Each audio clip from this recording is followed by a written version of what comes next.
E o segundo, semelhante a este, é: amarás teu próximo como a ti mesmo.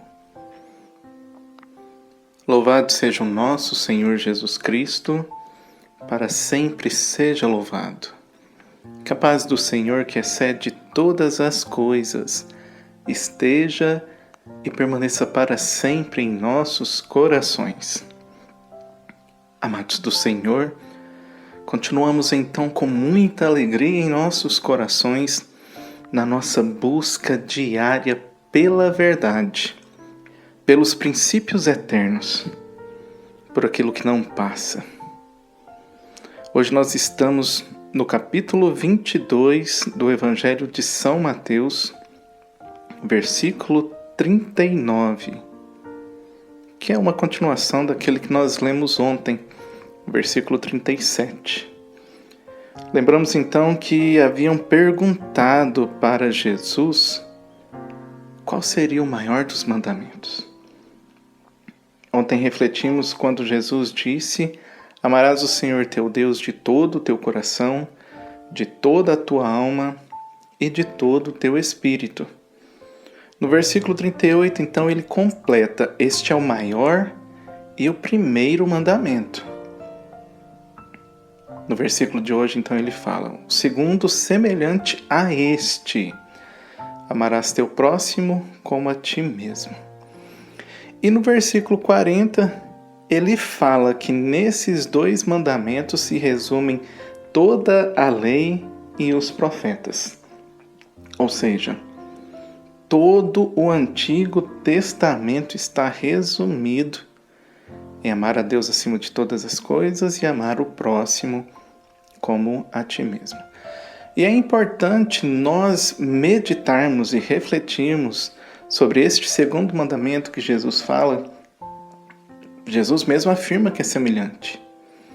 Porque muita gente quer chegar ao céu esquecendo da sua relação com o próximo, esquecendo aí da sua relação com o outro. Quando eu falo isso, eu falo olhando para o espelho.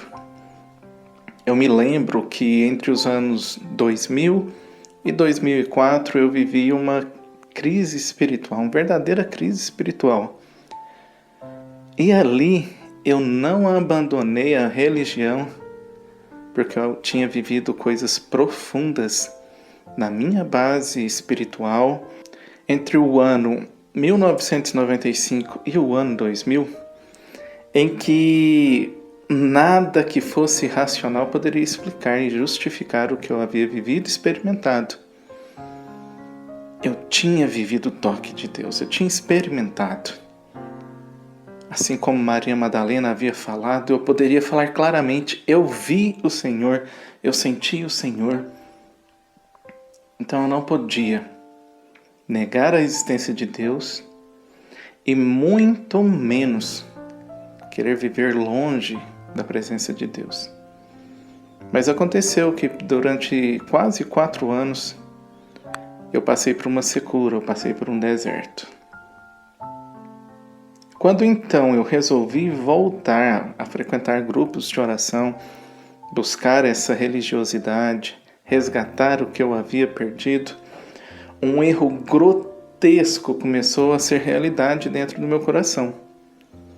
Eu ia a grupos de oração só por causa de Deus, é claro, e ali eu negava qualquer que fosse experiências com o meu próximo. Eu lembro que o meu irmão era coordenador do grupo de oração que eu estava frequentando. E um dia ele veio me fazer uma correção fraterna, falando: né, Márcio, você precisa conviver um pouco mais com as pessoas, relacionar um pouco mais com as pessoas.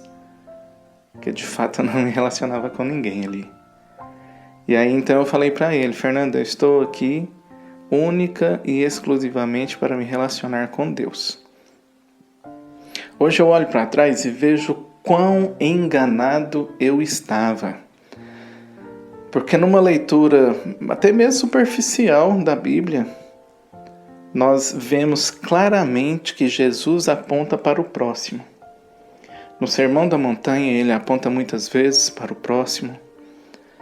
Lá em Mateus 25, 35, quando ele fala do juízo final, ele também aponta para o próximo.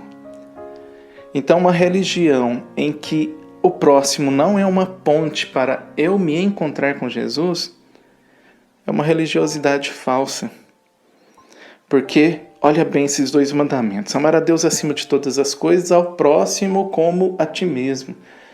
Então, eu preciso ter ali um triângulo amoroso em que eu amo Deus, acima de todas as coisas, é claro, mas abaixo então de Deus, quando eu me amo e amo ao outro, isso tem que ser de maneira igual. Eu preciso refletir então que é no outro que eu vou ter uma verdadeira relação com Jesus. E dificilmente eu vou conseguir ter progresso espiritual se eu não permitir que Deus, através do outro, possa vir moldando em mim os meus caprichos. Sabe por quê? Porque o outro, ele é o doutor da minha alma. Até mesmo quando ele pisa nos meus calos, quando ele pisa no meu orgulho, quando ele pisa na minha vaidade, quando ele pisa na minha prepotência e tantas outras coisas, quando ele me incomoda, Deus está usando dele para mostrar exatamente onde eu preciso melhorar. Que o Espírito Santo possa nos incomodar então a vivermos essa experiência de, no outro, encontrarmos Jesus, amando-o assim como nós amamos a nós mesmos, extirpando toda e qualquer espécie de egoísmo, de vaidade, de orgulho e de prepotência.